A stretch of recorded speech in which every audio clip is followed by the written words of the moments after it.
मेरी तरफ से मेरे तमाम सुनने वालों को, देखने वालों को, दोस्तों को, अजीज़ों को, बहन भाइयों को, पाकिस्तानियों को, बैरून मुल्क मुकीम पाकिस्तानियों को, या जो भी मेरी वीडियो सुन रहा है, तमाम को मेरी तरफ से अस्सलाम वालेकुम।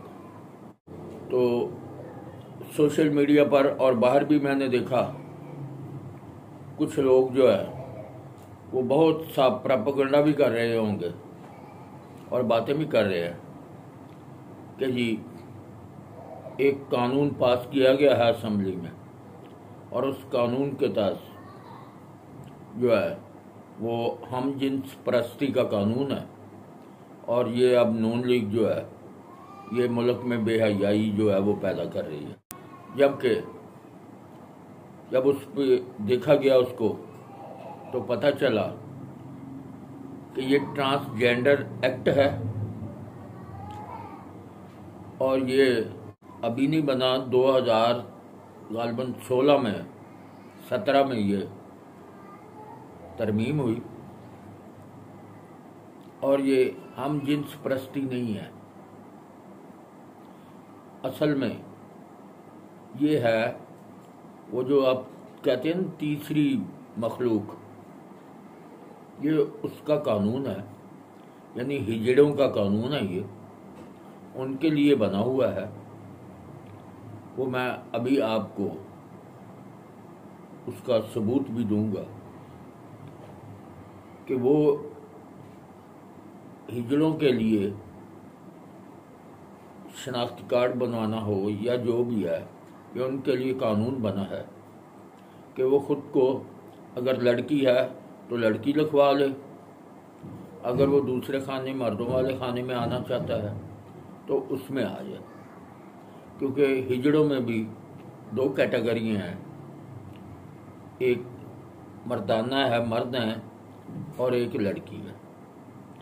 और अब ये जो उस पर वावेला किया जा रहा है उसकी शायद कुछ जमात इस्लामी ने अभी वो में दरख्वास्त दी है, पटिशन दायर की है, तो उसमें कोई शिक होंगी जो काबिल एतराज़ होंगी।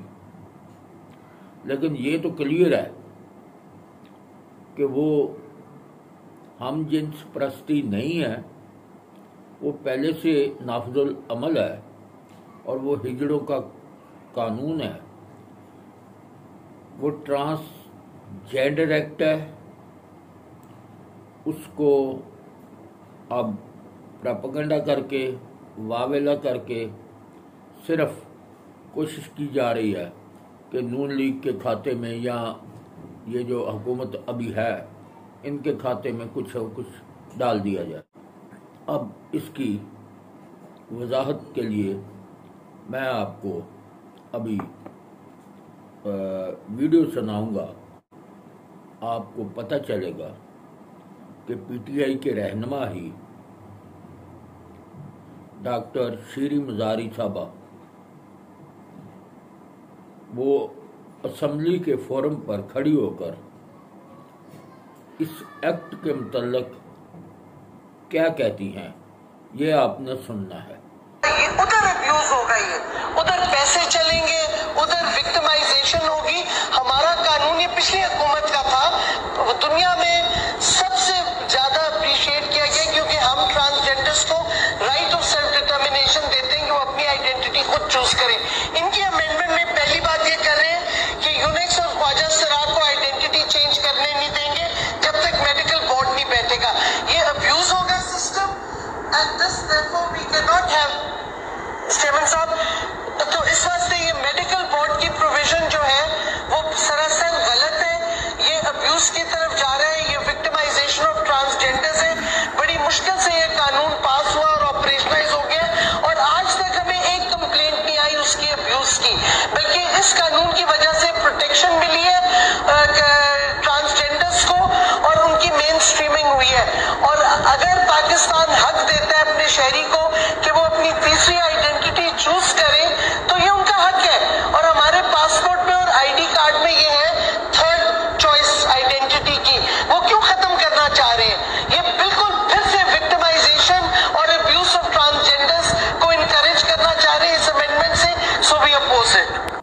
अच्छा, ये तो आपने सुन लिया, आपको समझ आ ही गई है।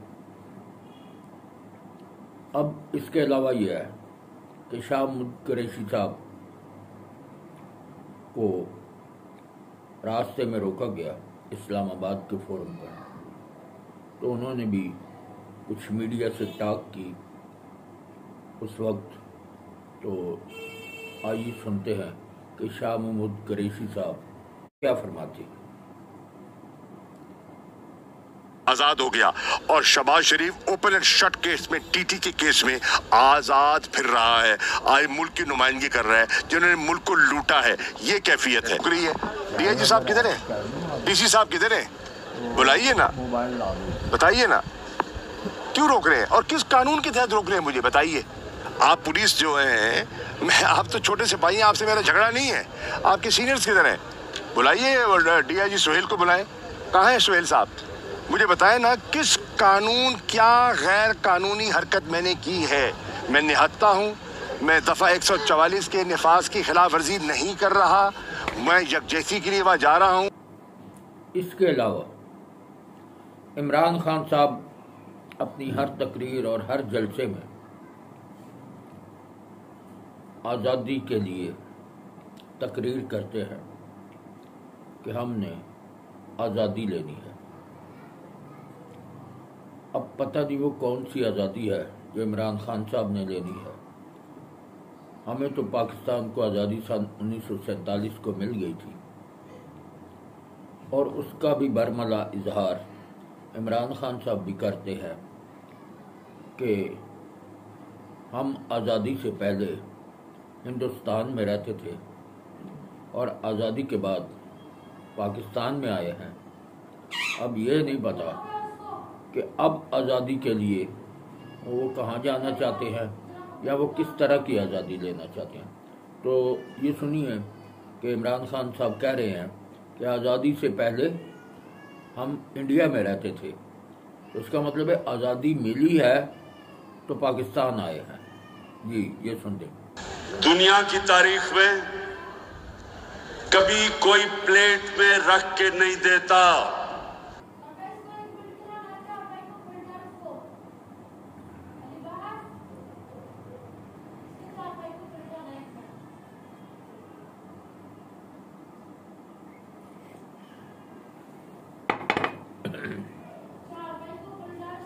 तौर पे आजाद किया जाए।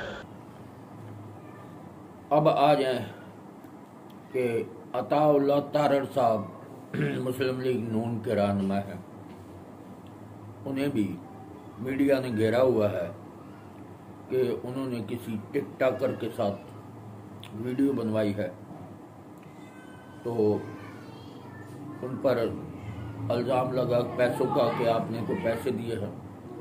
तो वो कह रहे हैं कि इल्ज़ाम साबित करने के लिए आप फिर टिकटॉकर को ले आए।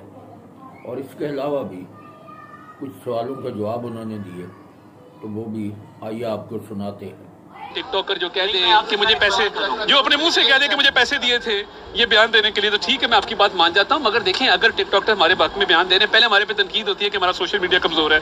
अगर कोई टिकटॉकर आके हमारे हक में बयान दे देता है तो फिर कहा जाता है कि ये पैसे दिए गए हैं। ये पैसों वाला काम हमने कभी किया नहीं है, मगर ऑब्वियसली खान साहब के पास पेड मुलाजमीन हैं सोशल मीडिया के। खैबर पख्तूनख्वा हुकूमत 1500 बंदे भर्ती कर ले, किसी के कान पर जूं नहीं दिखती। अरसलान बेटा वजीर टेक्नोलॉजी लग जाए, किसी के कान पे जूं नहीं दिखती। सरकारी पैसों से अरसलान बेटे को लगाया गया। अरसलान बेटे की मुझे काबिलियत बता दें। पैसे तो अरसलान बेटा खा रहा है, नोच रहा है इस कौम के। 30 करोड़ रुपए से नई गाड़ियां पंजाब में खरीदी जा रही हैं। खान साहब ये सारे अखराजात सरकार से करवा रहे हैं अपने सोशल मीडिया के लिए। मुझे आप अरसलान बेटे की क्वालिफिकेशन बता दें, इसके अलावा कि उसने गद्दारी के टैग बांटे पीरनी के कहने पे एक क्वालिफिकेशन बता दें, मैं आपकी बात मान जाऊंगा। अगर टिकटॉकर्स हमारे हक में बयान दे रहे हैं, थोड़ा सा बर्दाश्त करें। अब सवाल इस बात का पैदा होता है कि प्रोपेगेंडा या मुखालिफ पार्टी सियासी जमात को डाउन करने के लिए और अपना के बयानिए बेचने के लिए, अपनी सियासत को जिंदा रखने के लिए पीटीआई है, ये कोई ना कोई इशू बाहर निकाल देते हैं। ये ट्रांसजेंडर एक्ट जो है, इस पे डॉक्टर शीरी मज़ारी साहब इसकी खुद हमायत कर रही हैं। और आज आप देखें कि आप उसके लिए क्या बयानियाँ बना रहे हैं। या तो ये है, इनकी दो पॉलिसियाँ हैं, दो मेयार हैं कि असम्बली फोरम पर बैरून मुल्क दुनिया में के सामने जो इनकी बातें हैं वो और हैं, और जो जलसे जुलूसों में जाकर ये अपनी तकरीरें करते हैं और आवाम को इश्तियाल दिलाना चाहते हैं, या उनको मैं तो कहूँगा कि गुमराह करना चाहते हैं, तो उसके लिए बयानियाँ और दे देते हैं। तो ये कितने दुख की बात है कि हकीकत को तस्लीम करने की बजाय बयानियाँ तब्दील कर लेना, तो आखिर तो बात खुलकर सामने आ ही जाती है। तो ये नहीं सोचते कि जब इस बात की असल हकीकत, क्योंकि अब सोशल मीडिया है, दूसरा मीडिया है, ये इतना फास्ट हो गया है कि अब शायद ही किसी की कोई बात छुपी रहती है। ये पुराने दौर की बातें करते हैं कि आज अगर लाहौर में पता चला है तो अगले सदी में जाके कहीं कराची वालों को इस बात का पता चलेगा। अब तो ऐसा नहीं है। तो बाहर कैफ मेरे ख्याल में हमें इस वक्त मुत्तहिद होकर और जो मुल्क को दरपेश मसाइल हैं हमें उनका सोचना चाहिए। मुल्क में सैलाब ज़दगान जो हैं हमें उनका सोचना चाहिए। मुल्क में महंगाई ज़ोरों पर है, हमें उसका सोचना चाहिए। मुल्क इस वक्त जो जिस तरफ जा रहा है महंगाई की वजह से, छोड़ें इस बात को कि ये पौधे किसने लगाए, ये जवान किसकी हुकूमत में हुए। बहरहाल ये सब सियासतदानों का कुछ ना कुछ इसमें हिस्सा होता है। तो सियासतदान वैसे भी जितने भी सियासतदान हैं उनका यही है कि वो एक नूरी मखलूक हैं और ये जो हम नीचे हैं ये खाकी मखलूक है। उनके लिए कानून भी और है, उनके लिए असूल भी और हैं, उनके लिए हर जगह पे जहाँ भी जाएंगे उनके लिए और रवैया इस्तेमाल होता है। और ये जो आम पाकिस्तानी हम लोग हैं हमारे लिए और कानून है। चाहे हम किसी थाने की बात कर लें, किसी अदालत की बात कर लें, जहाँ की भी बात करें, हमारे लिए और तरीक़ाकार है, उनके लिए और तरीक़ाकार है। यहाँ पर किसी की 2000 रुपये की चोरी का मुकदमा दर्ज हो तो जज साहब उन्होंने उठ के पहन के मतलब उन्होंने कोशिश करेंगे कि मतलब उसे जेल भी भेजेगी, पुलिस भी भेजेगी, और पुलिस भी उसे ऐसे लेगी जैसे पता नहीं इसने क्या कर लिया। अरबों रुपये का फ्रॉड हो रहा है, अरबों रुपए की चोरियां हो रही हैं, अरबों रुपए की ट्रांजैक्शनें हो रही हैं, कोई पूछने वाला नहीं है। तफ्तीशी अदारों का भी रवैया वहाँ पर नूरी मखलूक के साथ और है। अदालतों में भी उनको और तरह से रिलीफ मिलता है, उनके पास वकील भी और क्वालिटी के होते हैं। इसलिए इस मुल्क में वैसे ही दोहरा म्यार है। और हम जिस लेवल पे हम लोग रहते हैं, हमारा काम सिर्फ यही है कि हमने इनको सपोर्ट करनी है। और सपोर्ट का मकसद ये नहीं है कि मतलब मैं आपको कह रहा हूँ कि सपोर्ट क्यों करते हैं। और सपोर्ट वोट तो देना है किसी न किसी को, वो अलग है। सवाल ये है कि ये जो सियासतदान हैं ये हमें क्या समझते हैं, हमारी इनकी नज़रों में कितनी कदर है। सिर्फ जलसे जुलूस में देखें ना कैसा कुदरत का एक निज़ाम है। 6-6 घंटे ग्राउंड में, धूप में, सर्दी में, बारिश में अवाम वोटर जो है इंतज़ार कर रहा है। वो जलीलो ख्वार हो रहा है ग्राउंड में, और लीडर साहब आते हैं, पहले फ़ोन पे पूछते रहते हैं कि मजमा पूरा हो गया, सारे आ गए।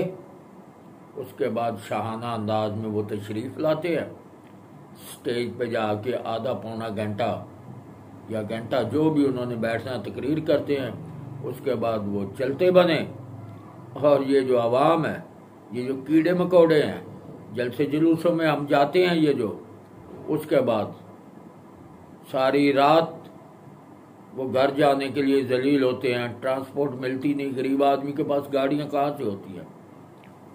वो तो बेचारा, कुछ लोग किराए की गाड़ियाँ रिजर्व करके आते हैं, बुक करा लेते हैं, और जो लोकल आते हैं उनका आप अंदाज़ा करें। बच्चे कई बहुत से लोगों के साथ बच्चे होते हैं, बच्चे रो रहे हैं और माँ खुश है कि मैं जलसे में गई थी, जलसा देख के आई हूँ।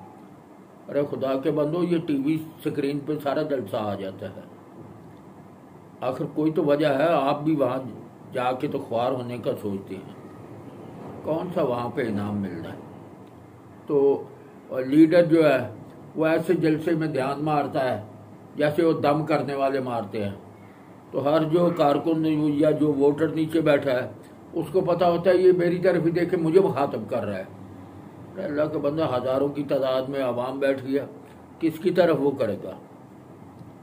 और वो वैसे भी कौन सी को मेरा मतलब है। बहरहाल आप हर एक का अपना अपना शौक है। कुछ लोग तो जलसे जुलूसों में रहनुमा की अकीदत के लिए जाते हैं, कुछ लोग जो है टाइम पास करने के लिए जाते हैं, कुछ जो है माहौल को अपना ताज़ा करने के लिए, दिल को ताज़ा करने के लिए कि कहाँ ये बोर हो रहे हैं, ये क्या है, ये चलो उधर चलते हैं। वो रंग बिरंगी दुनिया एक दूसरे को देखने को मिलती है।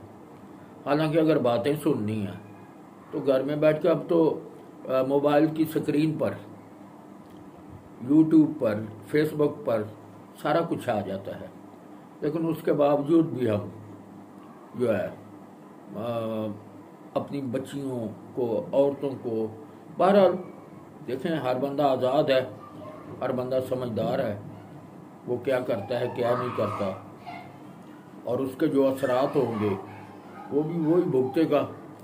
पहले शुरू में घर वाले भुगतते हैं, फिर पूरा मोहल्ला भुगतता है, फिर आस्ता आस्ता बड़ी सोसाइटी भुगतना शुरू कर देती है। क्योंकि कोई भी चीज़ जब आती है वो पहले आराम से आती है, उसके बाद वो उसके परवान चढ़ते चढ़ते बहुत ज़्यादा हो जाती है। आपने देखा नहीं, परवेज़ मुशर्रफ दौर में ये जो गुजरांवाले में दौड़ होनी थी लड़कियों की, तो जमात इस्लामी या दूसरे लोगों ने शोर डाला था कि जी ये कच्छे पा के, ये निकरे पा के लड़कियां ये बेहयाई है ये। तो वो उस वक्त हो गया। अब आस्ता आप देख रहे हैं कि हर तरफ है वो सिस्टम।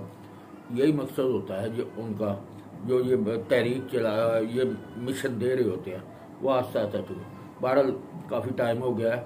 मैं चाहता हूँ कि 15-20 मिनट के अंदर 10-15 मिनट के अंदर जो मेरी कोशिश होती है, लेकिन बात में से बात निकलती रहती है और बात आगे निकल जाती है, कि 10-15 मिनट की वीडियो हो, इतना सा वीलॉग किया जाए ताकि देखने वाला भी बोर ना हो और जल्दी आए। बहरहाल मेरी तमाम दोस्तों से गुजारिश है कि चैनल को सब्सक्राइब करें। यूट्यूब वाले जो यूट्यूब पर देख रहे हैं ये सब्सक्राइब करें, तो जो फेसबुक पेज पे देख रहे हैं ये भी फॉलो करें। और इंशाल्लाह अगली मुलाकात होगी अगले वीलॉग में। तो खुदा हाफिज़। अल्लाह पाक आपको खुश खुरम रखे, आपकी सेहत, आपके घर बार की खैर करे, और आपका दुआ गो, आपके लिए दुआ गो हूँ। क्योंकि इस वक्त जो हालात मुल्क के जा रहे हैं वो हम एक दूसरे के लिए सिर्फ दुआ ही कर सकते हैं, बाकी हालात सबके सामने हैं। तो खुदा